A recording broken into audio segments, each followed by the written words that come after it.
Howdy, friends. Welcome to 50's Cheese.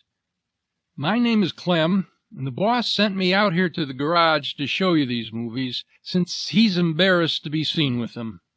What we have here are highlights of cheap old movies that don't really have highlights. And just some scenes that aren't quite as bad as others. From the golden age of B movies. And since misery loves company, I'll be joining you in watching them. Only I'll be commenting on them as well. You can too, only nobody will hear you. These are the kind of movies you would have seen on Mystery Science Theater 3000. In fact, a few of them were. The rest probably weren't good enough. I don't want to mislead you more than I have to. These are not, strictly speaking, first-time viewing reactions. The ones from MST3K I have seen before, of course. But what you will be seeing are mashups of two viewings. One to get my bearings, and one to catch whatever I missed the first time. And they won't be the full movie, just highlights, or lowlights to be more accurate. And the more memorable scenes. So, with all that in mind, let's watch the movie. 1952. World War II was over, but still fresh in people's minds. The Cold War was flaring up in earnest, nowhere more than on two barren lumps of rock in the middle of the Bering Strait, between the territory of Alaska, not a state for another 7 years, and Siberia. At least that's what this movie would have you believe. Ladies and gentlemen, we present Red Snow, not to be confused with at least a half-dozen other films called Red Snow, which have nothing to do with this or even each other.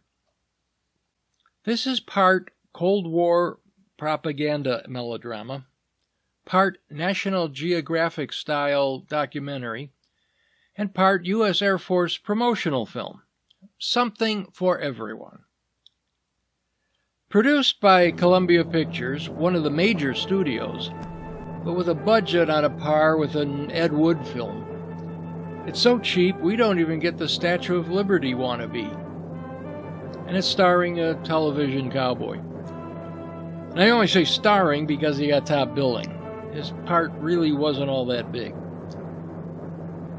You might want to build a fire and make some hot chocolate. We're about to get cold.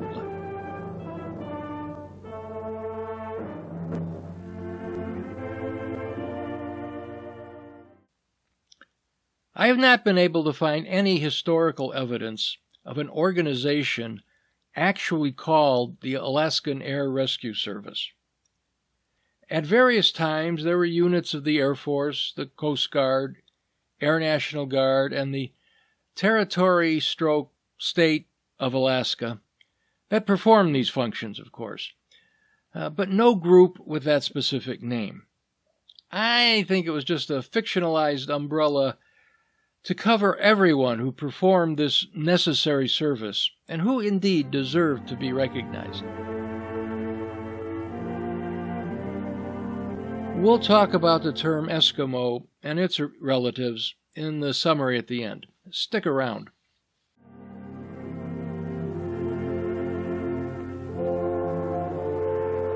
I am Sergeant Kulik, United States Air Force, dog tag number 503487. It brings a strange gladness to my heart to come home on my first furlough. It is 2 years since I left my tribe for the service. We've barely started, and they're already spouting nonsense. This has nothing to do with any plot the movie may have, and under the circumstances, I doubt if it actually does. But gross inaccuracies drive me crazy. First, under normal circumstances, it takes at least 3 years to make sergeant. Secondly, military personnel receive 30 days leave each year, so he's had 2 furloughs already. Apparently, the screenwriters weren't veterans. Carry on. I hope my people are still happy as I left them.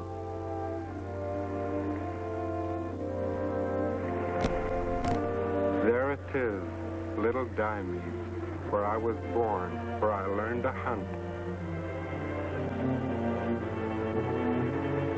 And there, only 3 miles west in Bering Strait, lies Big Diomede Island, Siberia.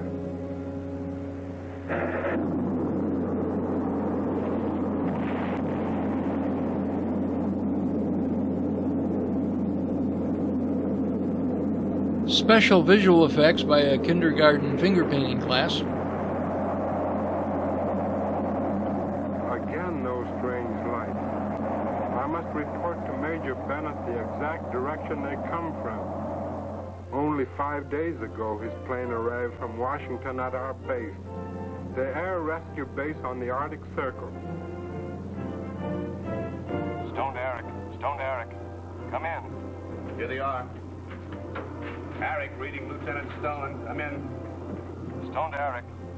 The radio communication scenes are bollocks, as they say in Britain. Every aspect of the scene is totally incorrect. I won't bore you now, but I'll explain in the summary, so stick around.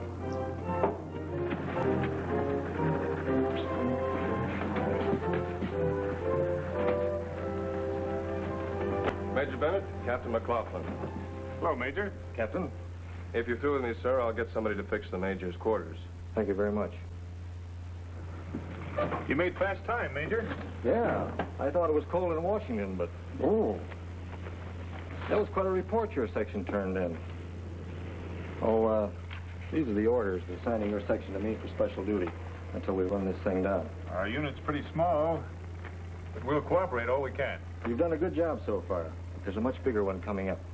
I doubt if there's over a half a dozen people who know how tremendously important this thing really is.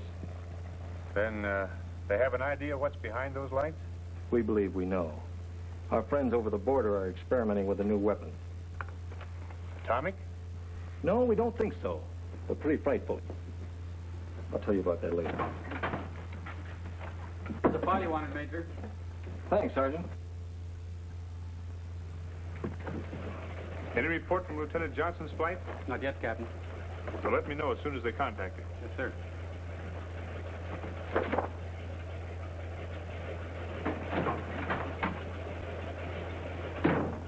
This says there are 3 identical reports on the lights. Yes, sir. From 3 Eskimo tribes. We've been careful to keep all flights out of the 3-mile zone, which, as you know, extends to about here, between the Alaskan and the Siberian borders. When did you get the first report? 2 weeks ago. The Tigara tribe here turned it in.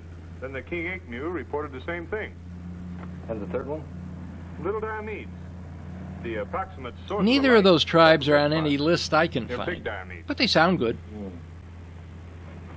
Across the border. Yeah.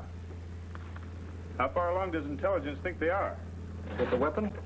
Near perfection stage, if we can believe those lights. I used to be on the radio. You don't say. I do say. What'd you do? Oh, I was once a bass fiddle.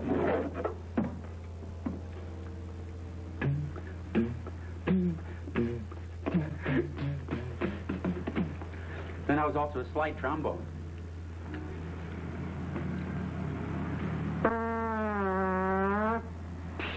Well, Michael Winslow wasn't born yet, so they had to make do with this guy for the sound effects. Calling Eric. Hold it. Calling Eric.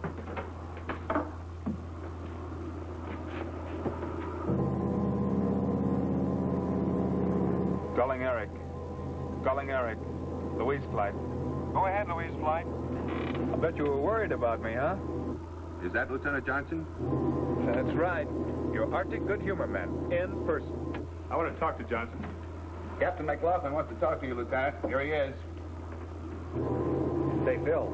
Huh? There's that black plane again. Well. Yeah. Wonder what the devil they're up to. You got me.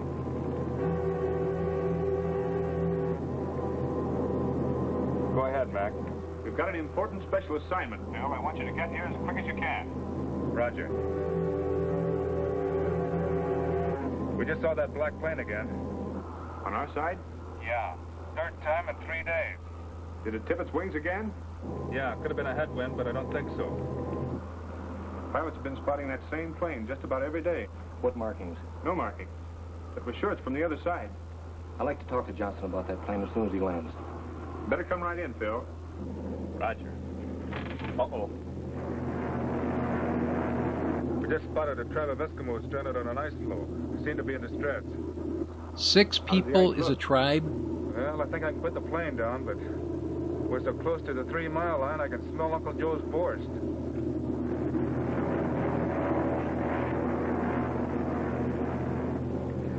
Get a load of that bear. Yow. A monster. Johnson? What's your chart location? Code map W44, close to Little Diomede. I think we're on our side, Mac, but just by a whisker. Now, these guys are wearing Clear about this 4 area, different Captain. All clear. uniforms. None of them are You're 1952 clear, Air but Force. not by much. The sleeve and shoulder insignia are all old pre-1947 Army Air Force He says patches. he needs the plane. Yeah, he needs the plane. Roger. Johnson, over and out. This is going to be rough. It's gonna be rough, he says.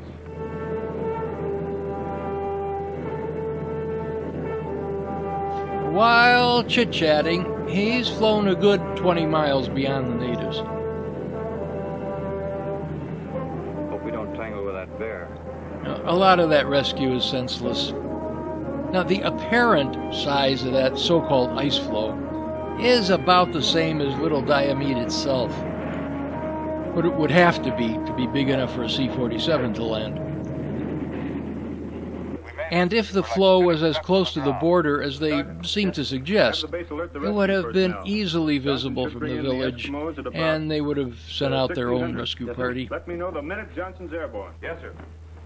I'm totally confused over what time it is. Another bit that will take a longer explanation than you would tolerate here. Boy, I'll be glad to get home. I'm hungry. Always thinking about food. What else do you want me to think about? Wait till we get back to the base and I'll tell you.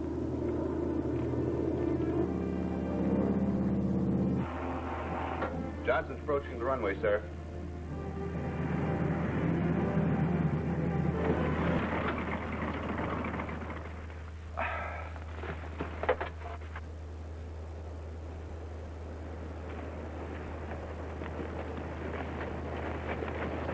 Bruce, take him to the dispensary.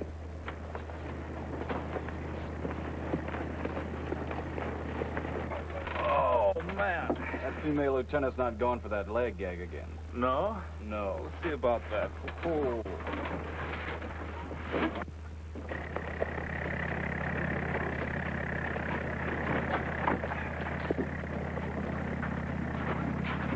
He's shot. Bad hurt. Inyo niksok. Imnut di maktuk. Di kasi kanono yung annasak pa. Nilamia o koti siga. What's he saying, Sergeant? He's a hunting party close to 3-mile limit. They shot at them from other side. They captured one, but rest escaped over ice. Another Eskimo captured. Take them to the dispensary. Yes, sir. Malinga, ang Nurse, let me know when he's able to talk. Yes, sir.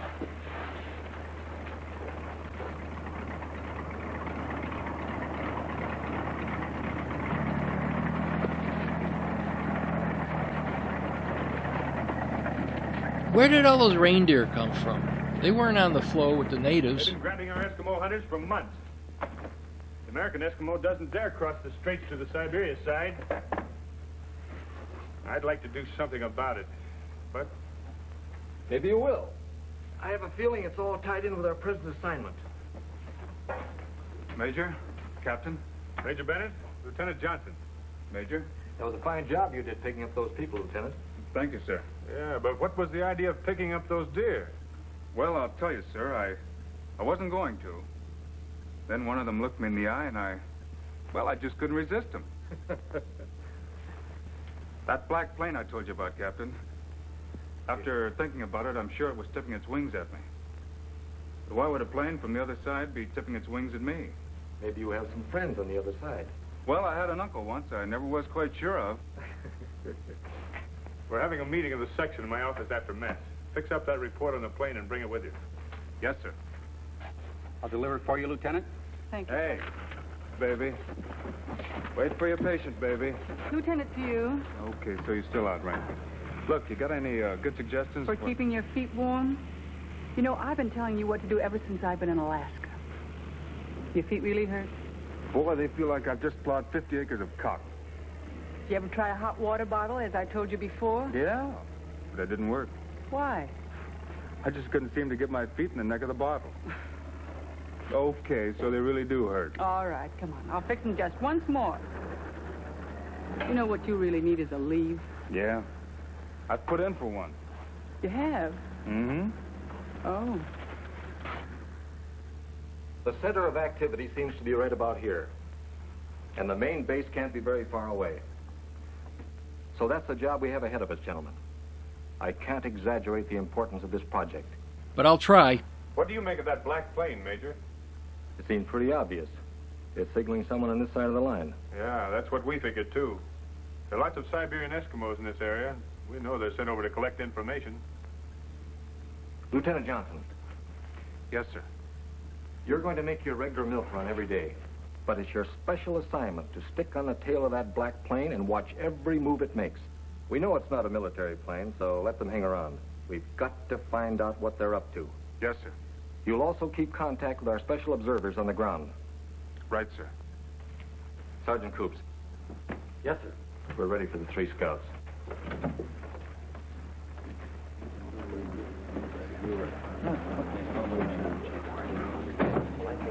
These 3 Eskimos are from the far northern tribes, the ones I told you about, the closest to the Siberian border. Good. Corporal Savik is one of the Tigra tribe. Corporal Shulik of the King Akmew. Sergeant Kuvik is from Little Diomede. Men, I'm sending you on a highly secret and important assignment. You're going home to your tribes. Your mission is to collect every bit of information you can. As far as your families are concerned, you're on furlough. Don't discuss anything about the Army. Army? You I'm guys are gonna in go the with- Air Force, if you've forgotten. And your instructions. What to look for and how to report it. Read them very carefully. And if there are any questions, see me in the morning before you leave. Now, can you recognize members of tribes from the other side? Yes, sir. We can tell them by their dialects, and we can even tell them by the way they walk. Good. Question members of tribes you meet on the way home. Find out if they've seen any alien Eskimos. If so, bring them back here. Is that clear? Yes, sir. That's all. Draw your equipment. I'll see you before you leave in the morning. Thanks. That's all, gentlemen. Thank you. Hello, Sergeant. What's the mail due? What's the matter? Your foot again? Yeah. You know, he makes a very convincing casualty. I can't stand suffering myself. If you'd like to share a piece of cake with me, I just got a box from home. Yeah. You just made a deal. Wait a minute. If foot really hurts, you better come over to the dispensary and let me take care of it. No, that's too much trouble. Just stay here and talk to me for a little bit. I think it might get better. They should pass a regulation. Second lieutenants will not be ordered north of the Arctic Circle without their mothers. Yeah, I guess so. That's probably why they're approving my request for leave. They are? How soon? Next month. Oh. I have 5 months more before my furlough. It's a long time. Up here in the Arctic, that's almost one night. You know, seeing as I'm leaving so soon and all, I've been wanting to ask you a question. Yes? It's kind of personal. Well, go ahead. Well, then, I've been wondering what it would be like to kiss a first lieutenant.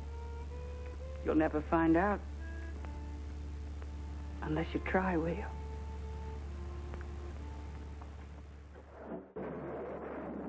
Missed it by that much.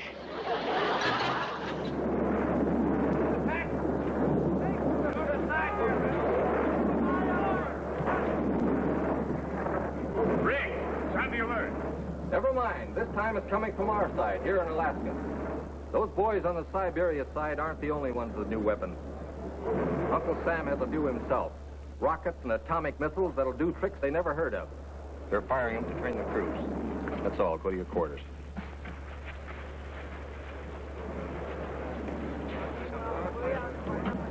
Still afraid? Not now. Now that that's over, let's go dancing. Where? Waldorf Astoria? You don't say. I do say.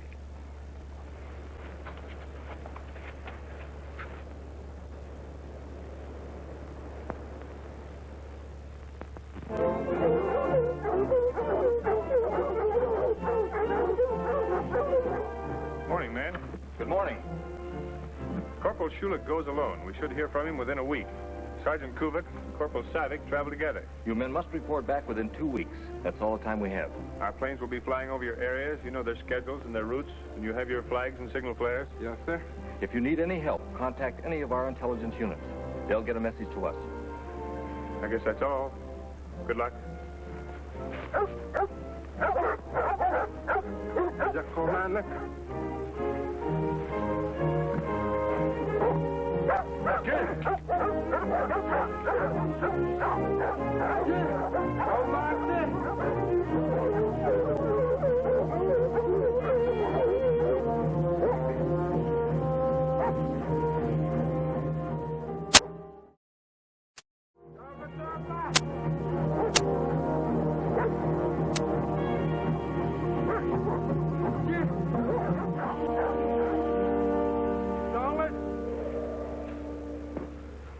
This is where I leave you.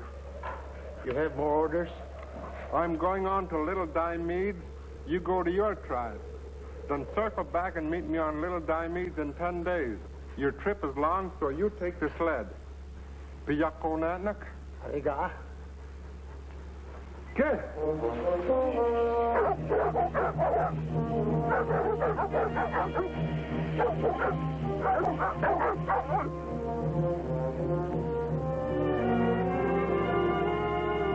And we're back to the beginning of the movie where the flashback started.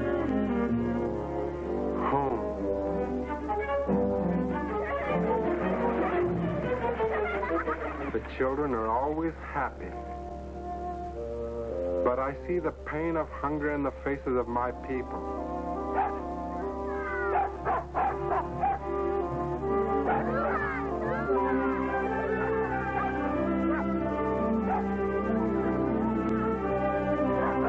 It's about here where the melodrama fades into the background and the documentary begins in earnest. It is a long time since they have seen me. They all want to hear about my journey. I can only tell them that my stay here will be short. But this talking is too long. I want to see my Alak.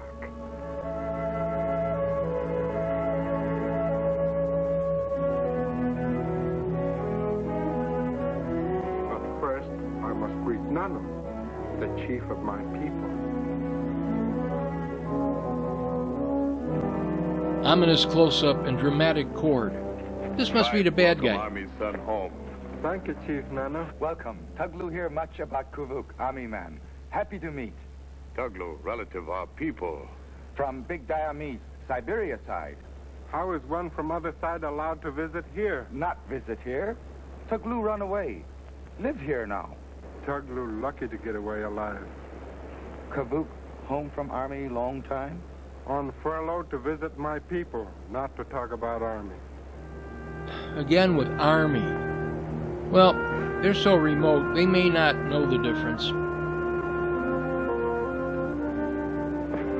Alak, Kanyaruk. Kuvak.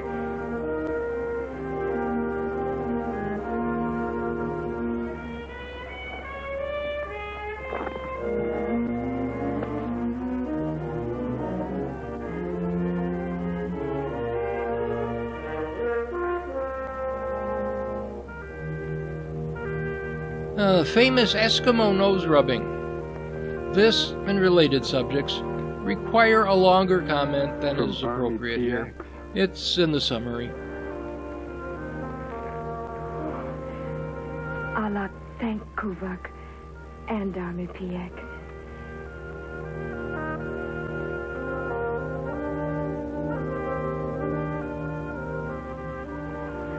Kuvak home only little while. Want Allah be wife. Uigisuk pingar.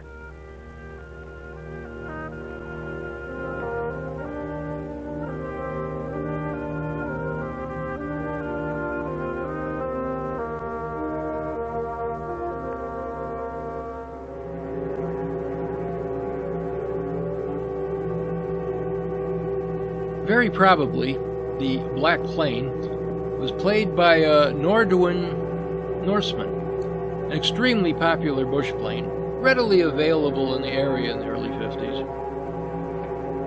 Base spread to X-14. Base spread to X-14. Come in. Base Fred? The aircraft is called Base and Fred? Nothing to report on the escaped American Eskimo. These guys are even worse than we are with the radio usage. They've made no contact with any of them. You make one more circle inland. They're 8 miles over the international line now, Major. With all these American planes about. Maybe you better return to base. Base spread. Out. The Major seemed nervous. You'd be nervous, too, if you had Commissar Bolgeen breathing down your neck. Nothing of the escaped American Eskimo from our observers. Nothing, Comrade Commissar. We have many of our Eskimo workers in the Diomede area. They all have their orders. Tomorrow's flights may get news. Perhaps. That's all. Yes, sir. Yes, sir.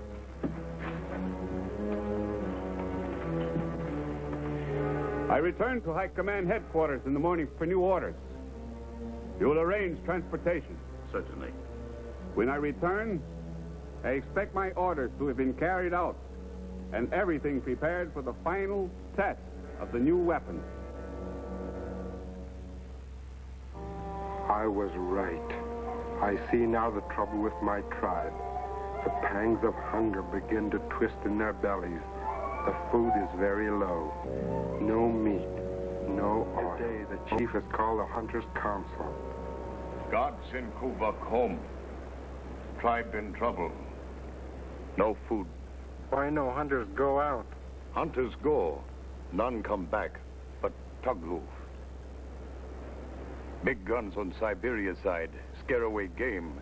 Break up ice. Plenty game. Big Diomedes. But big Diomedes on Siberia side. Kuvak lead hunters.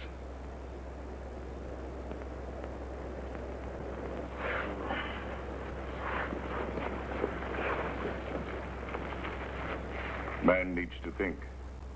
Give answer later.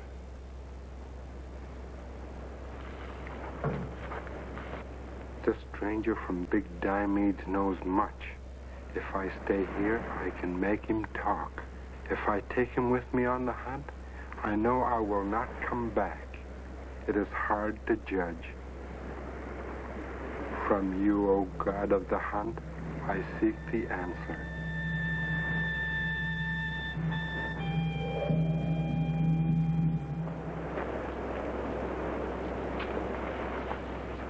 Kuvak decide. God to show Kuvak that he will save people. Kuvak lead hunters. When leave? Douglas stay here. We leave when hunters are ready. If Kuvak gone 5 days, I'll lock you signal. Tell plane Kuvak lost. Can you see? Danger on trip. Kuvak, be careful. Hide things. Tell nobody.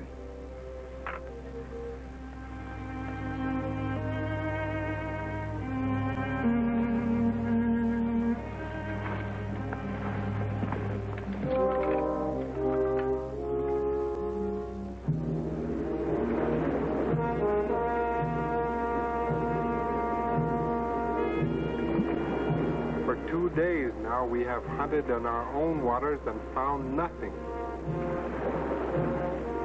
No whale, no seal.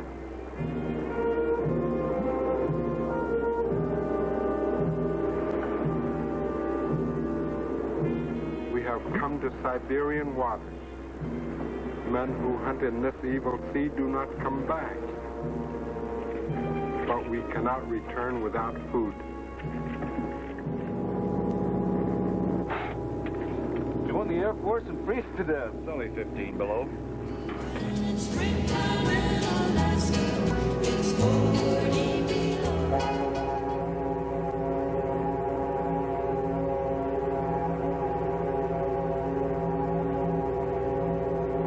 One of our men. He's going to signal us. Get the base. Colonel Zubov.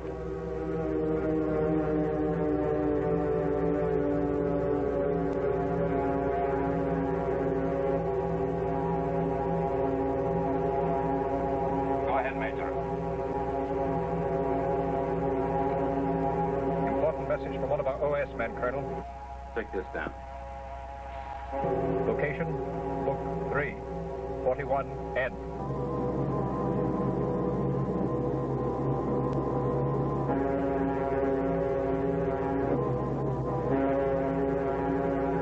Code X9R4WY. That's our code. Get it quick. Right. 2D4X79. Repeat. Code X9R2WY. 2D4X79.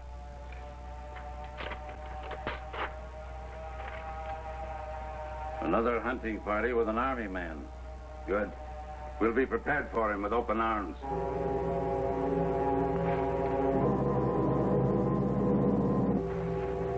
Just sighted American plane. Signing off. We'll report later.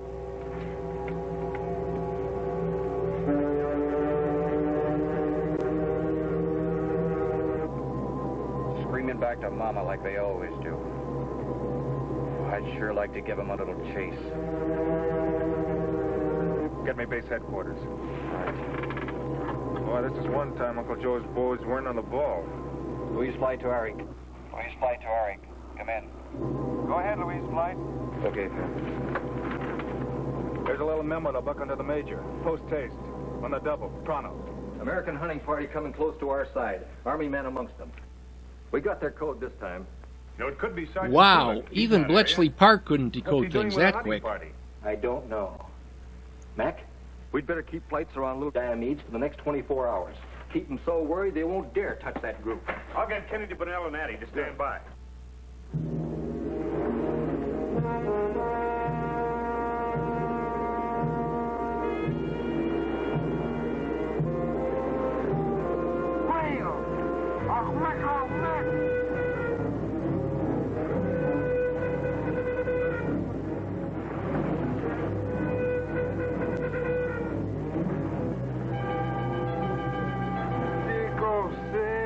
We have lost him.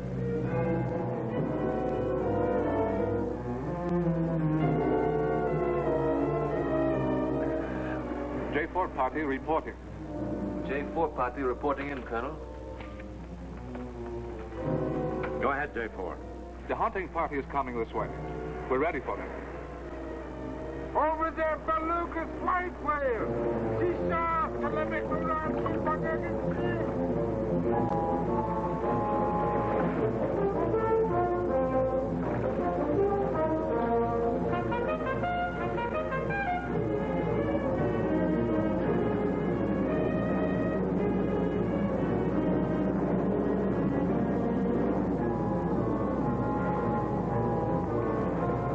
We spotted the hunting party. This is Major Bennett. If they're on the Siberian side, signal them to get out of there. Roger.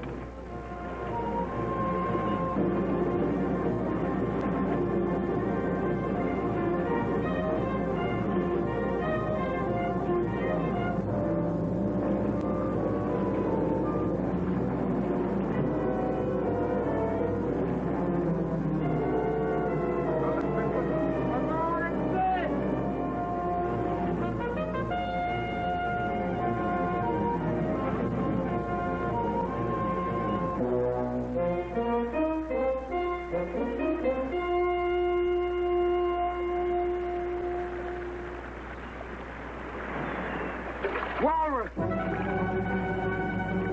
Hey, we got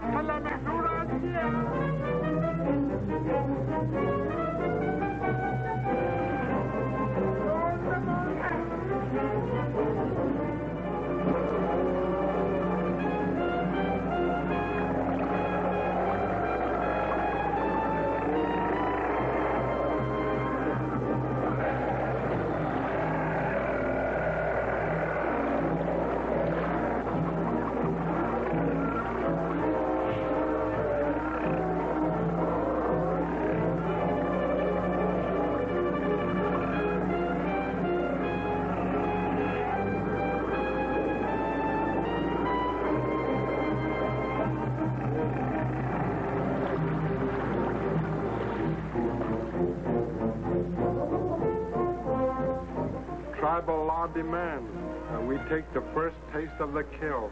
Yeah. Give us strength and spirit as hunters.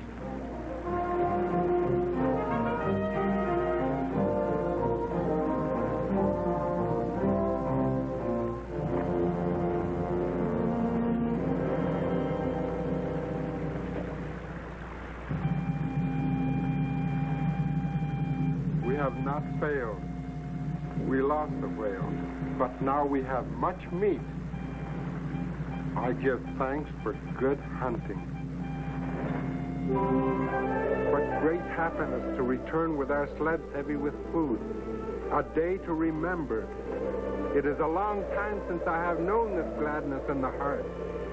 How the tribe will rejoice with us. Even the wind shouts a welcome. Today there will be great feasting. Many, many days since there has been such a great feast. We have plenty for young and old alike.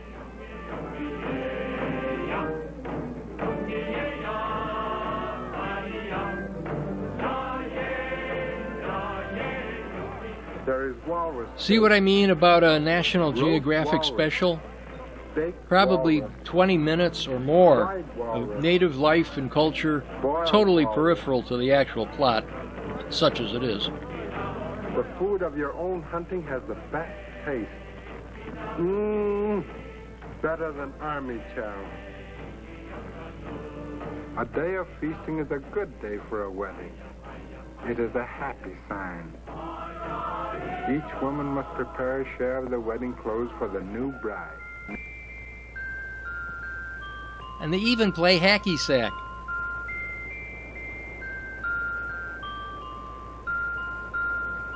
Otohachi! The ceremonial dance.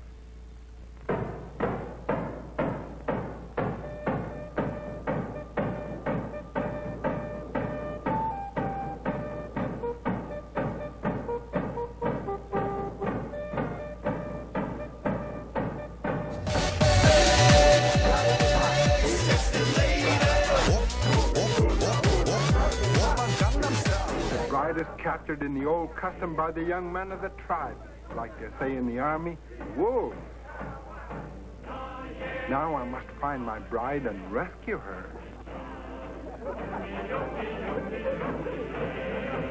They toss her to the heavens. The higher she goes, the greater will be her happiness.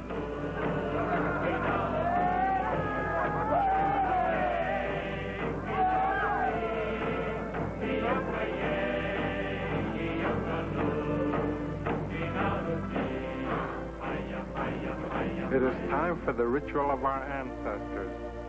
We must first pass through the valley of the love spirit. It enters the hearts of all. Now we go to the chief and the mother.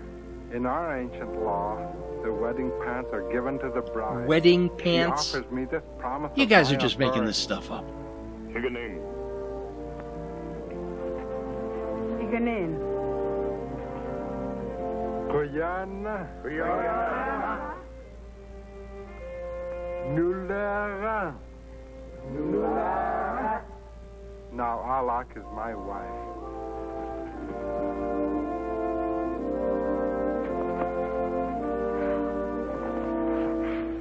Tribe very happy to It's certainly better than the big fancy weddings we're subjected to, and a lot cheaper.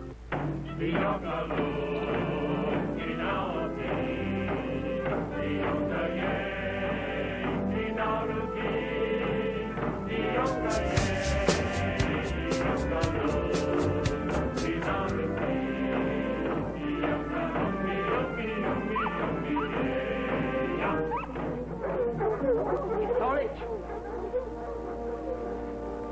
First Sergeant Kovac. Savik, who is this? American Eskimo. From my tribe. Escaped from Big Diomedes. Has information, but hurt bad. Good work, Savik. Take man inside. We talk later.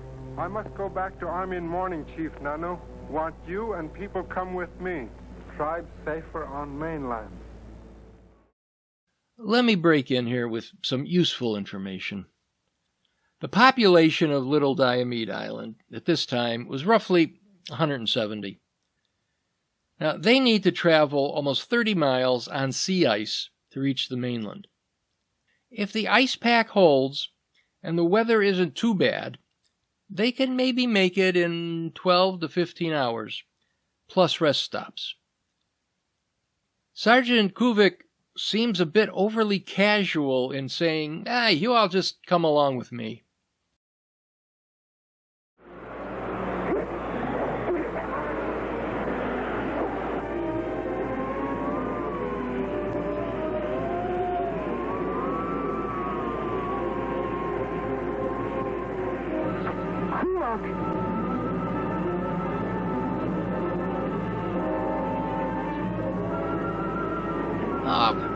Why go and spoil a nice, boring movie with some excitement?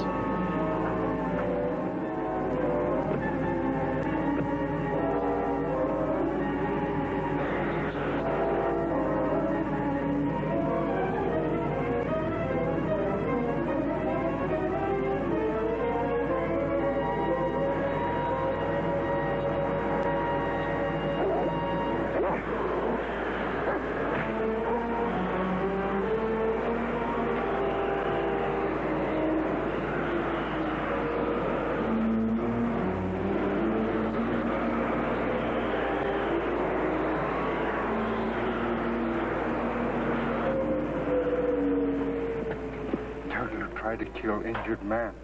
Why? Juggler works with people on other side. Now chiefs see many things. My hunters never come back. Juggler, my prisoner, will go back to army with us when sun come up. Everyone must help. The elders and even the children. Many things to think of. Sleds to hitch up. Boats for crossing open waters. This is a big move.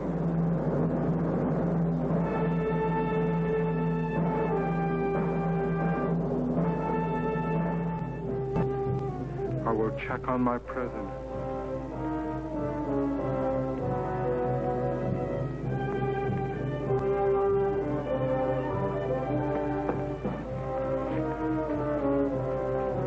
Wanneer je begint?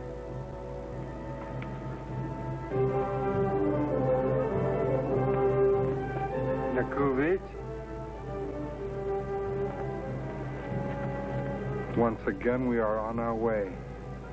No time to stop here or anywhere. We must reach the mainland in safety. If only the weather will hold. Even now, the wind is warmer. My fears are right. Open water means the ice is thawing.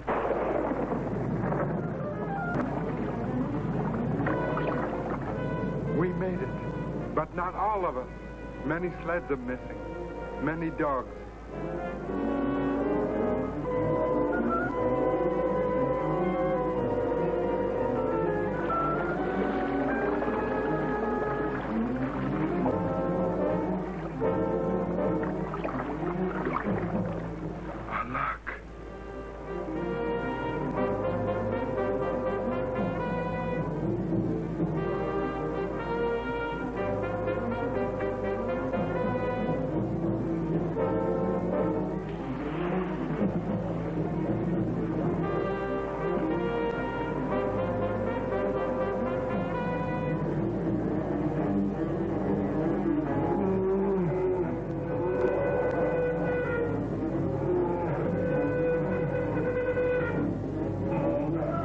Oh, this is why they were going on about the polar bear earlier.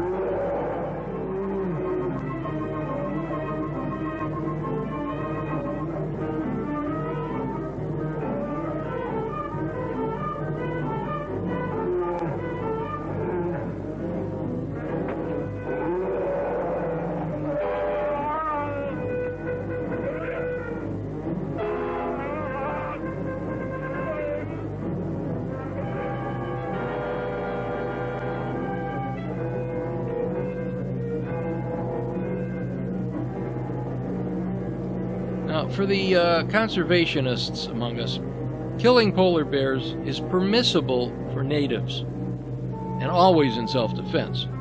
So this scene is okay on both counts.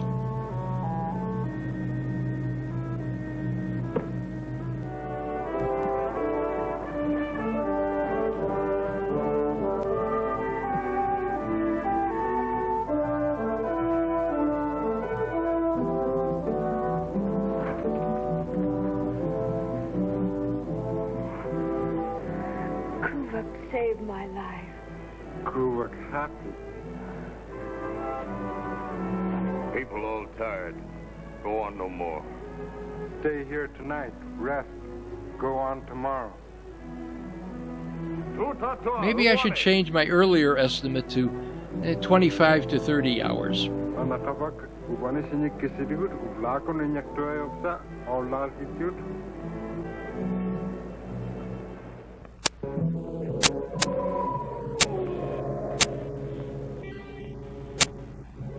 The weapon has already been installed in the plane. This is the heart. The electronic trigger mechanism. Here a special high-level, top-secret, confidential sketch of the ultimate the weapon. lightest plane, small enough to be launched from a submarine, and it can also prove ideal for sabotage. The exact effects of the weapon are still speculated. The High Command felt it could better evaluate results by studying the effects of the explosion on film. Major Elia? Yes, sir. An amphibious plane will accompany you to make this pictorial record. The prescribed spot to drop this weapon has been deliberately chosen, well within our own borders, so as to avoid any international complications. If there are no questions, proceed.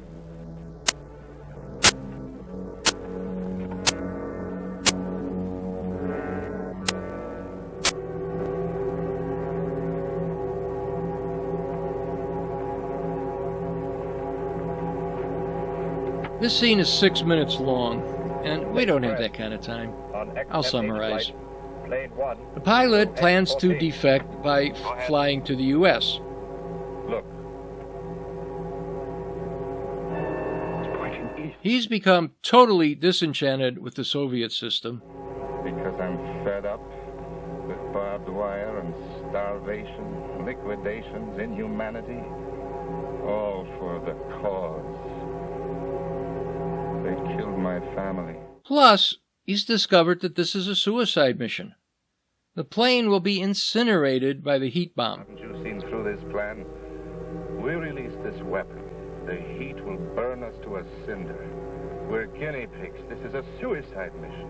But Major is a super commie. I don't want anything to go wrong. This experiment will mean a promotion to me. Maybe a political one. We're on fire! I can't control it. We're going to crash! The pilot explains he sabotaged the follow plane, which crashes, and the entire base, which explodes.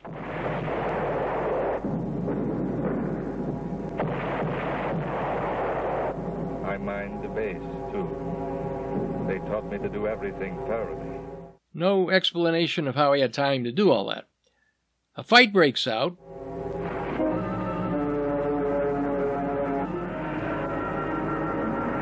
The pilot seems to be killed with no explanation. Control of the plane is lost and it heads for the ground, conveniently near our native friends.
after the Eskimo scout who returned, but he didn't see anything at all. And no words from It's the nice other to know these guys are still on the job.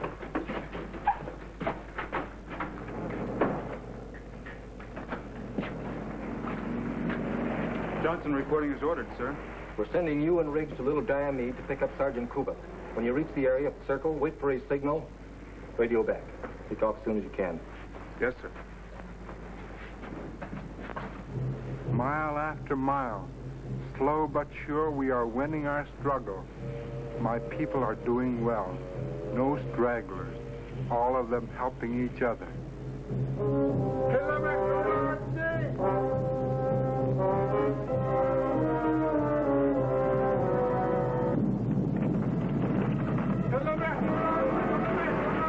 Good grief, now what?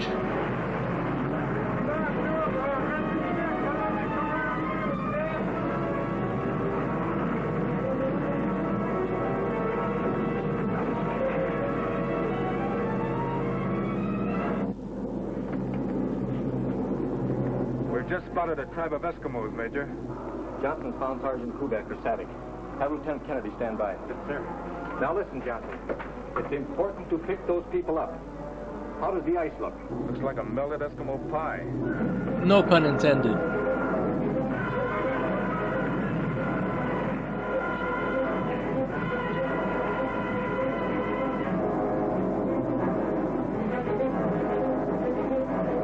You seem to be in real danger. Johnson, give me your position.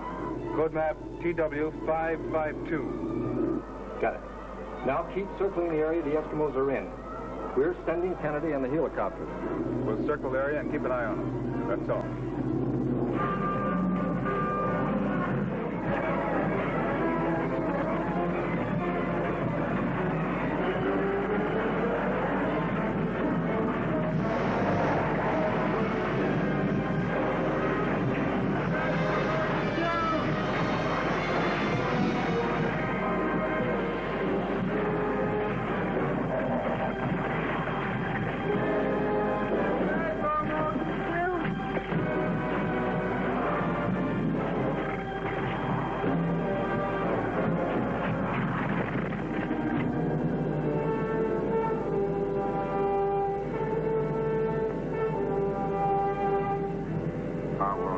Forget this trail of ice and snow stained red with the blood of my brothers.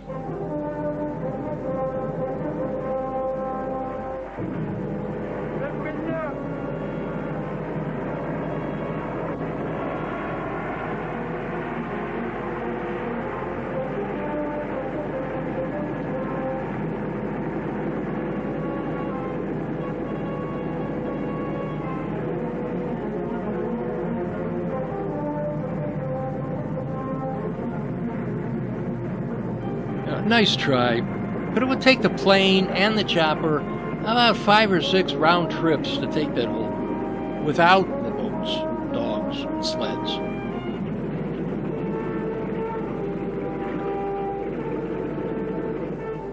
Well, gentlemen, we finally have it. This is it. Now, no doubt this weapon was designed to be a heat bomb. It's small, but highly devastating. The key to the entire weapon is this electronic firing pin. I've got to take off my hat to this Eskimo sergeant. He carried out his special assignment with skill and bravery. He's being promoted to technical sergeant, and I personally am recommending him for the Bronze Star. Way to go, Kubik! Thank you, General. Lieutenant Johnson. Yes, sir. I want to commend Lieutenant Johnson for their ingenuity and bravery in Oh, saving come the on, tribe. General.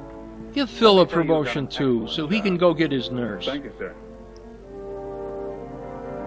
Good luck. I was proud to hear the General's words. I was proud to feel I am part of the American Eskimo people who stand guard like human radar at this frozen gateway of danger. And should we ever give warning, we know our brothers in the air are ready to answer.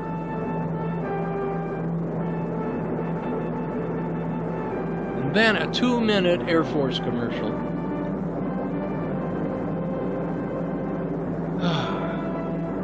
That's an hour and a quarter of your life you'll never get back.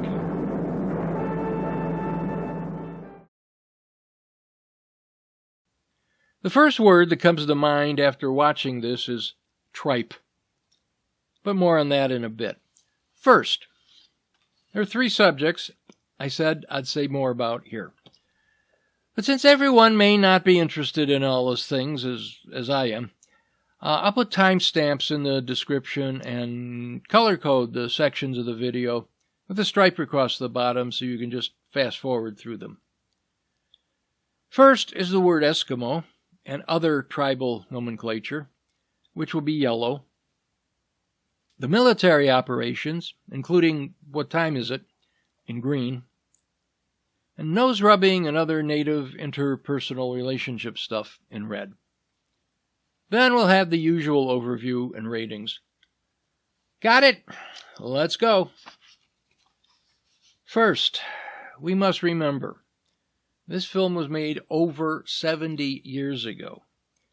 Ethnic and other cultural sensitivities were much different. A 1952 film cannot be judged by 2024 standards. And as we got closer to the 21st century, we needed to distinguish between Alaska and Canada.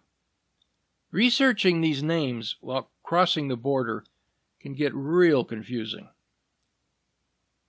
Now, to begin with, at that time, Eskimo was a blanket term covering all native peoples in Canada, Alaska, and even the few that were in Greenland. Over the years, various opinions arose over the use of the word. Today, in Canada, the term is considered derogatory, since, like many of these names, it was foisted on the natives by European settlers.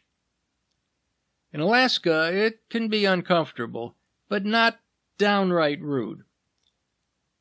Modern Native Alaskans prefer, well, Native Alaskans as the overall name. But what they really prefer is to be called by their individual tribal names. In general usage, Inuit is gradually replacing Eskimo. But this isn't right either, since Inuit is technically the name of a group of tribes along the northwest and northern coasts of Alaska. The Yupik people along the southwest and southern coasts object to being included under the Inuit umbrella, since Inuit are outsiders. You can't win. I've tried to stick with Native Alaskans or just natives. More confusing is the fact that the tribes are classified by language rather than ethnicity, since they all share the same Siberian lineage, going back hundreds of generations. You can do more research on your own if you'd like, but believe me, you'll end up more confused than you are now.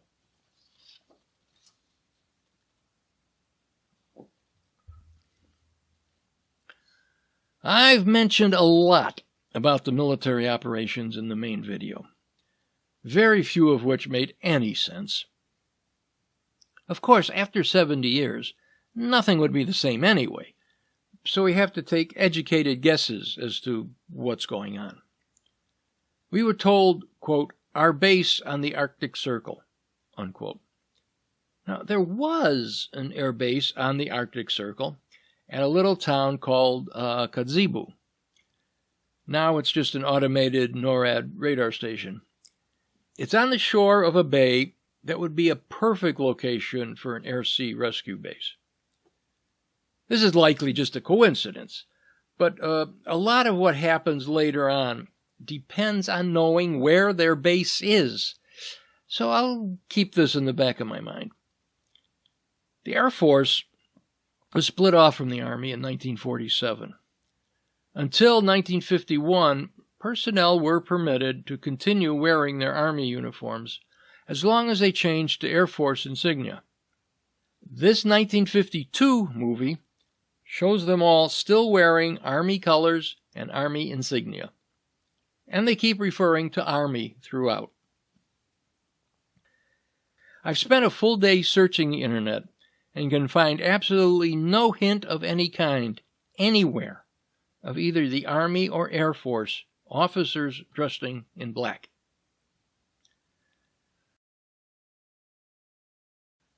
And the base itself is inexplicable.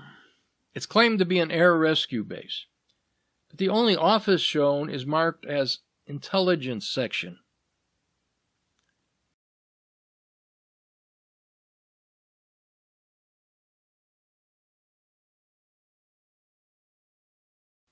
I can't fathom an air base of any kind without at least a rudimentary control tower, even if it's only 2 stories tall. Air traffic control would not be run from the anteroom of an office where there's naturally a lot of distractions.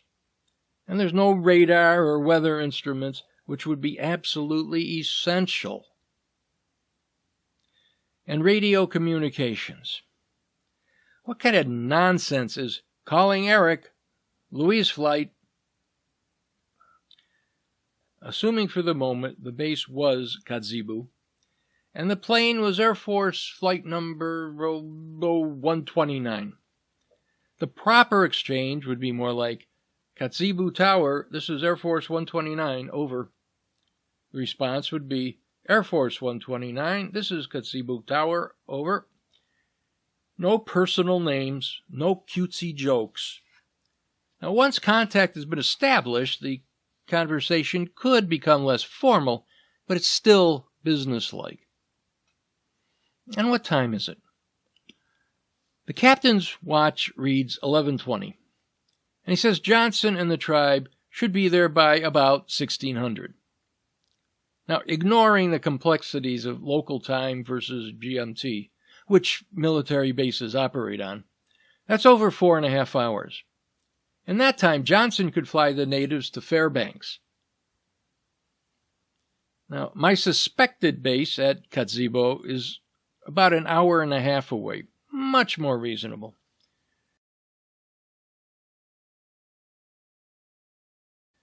And last, that final rescue.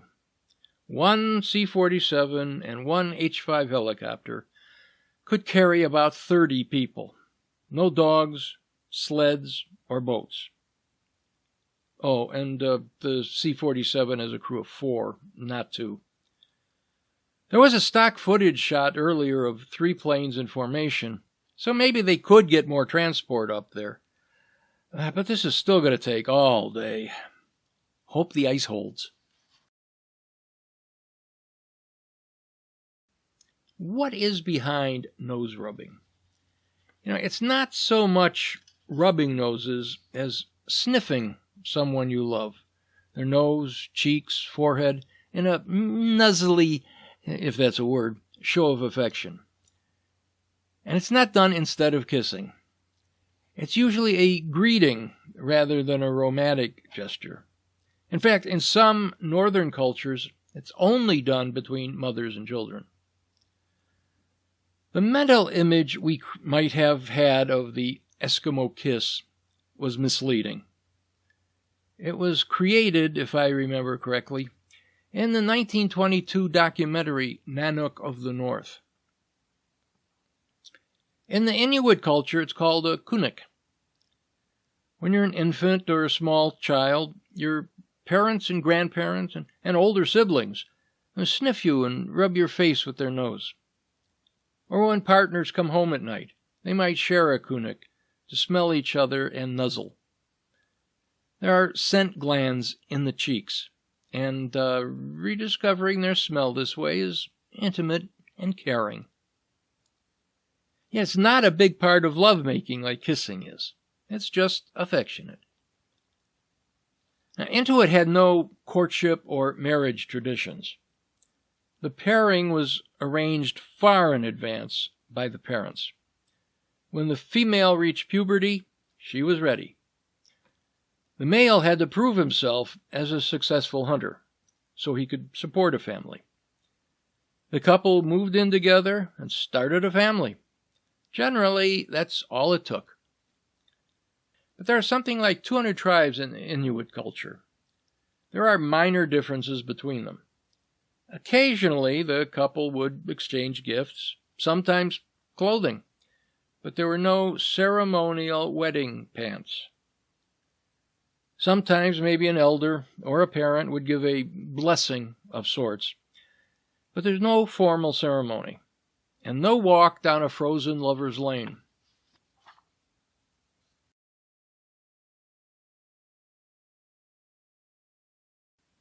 So much for the specific annoyances. Let's move on to the general ones, like the entire movie. I said tripe earlier. I think I'll add balderdash to that. With the possible exception of the Russian scenes, which I have no way of knowing about, there's nothing that's even remotely accurate. The military operations are nonsense, and the native culture is all wrong.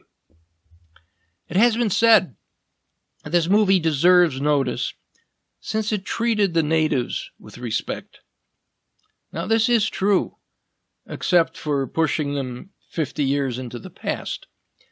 By the early 50s, the natives in the area were living in stone houses covered with animal skins, had outboard motors for their boats, and were hunting with rifles. Now, I realize this is fiction, but that's not an excuse. When you're portraying Air Force personnel, they should have Air Force uniforms. When you're showing a native village built at the base of and up the side of a mountain, you shouldn't have a background of limitless ice and snow. I really can't say anything about the production aspects of the film. There's just nothing there. Let's just jump to the ratings. All movies, 1. That's easy. Cheese, also 1. It doesn't even have any of the attributes that define cheese. It's just blah. Let's go home.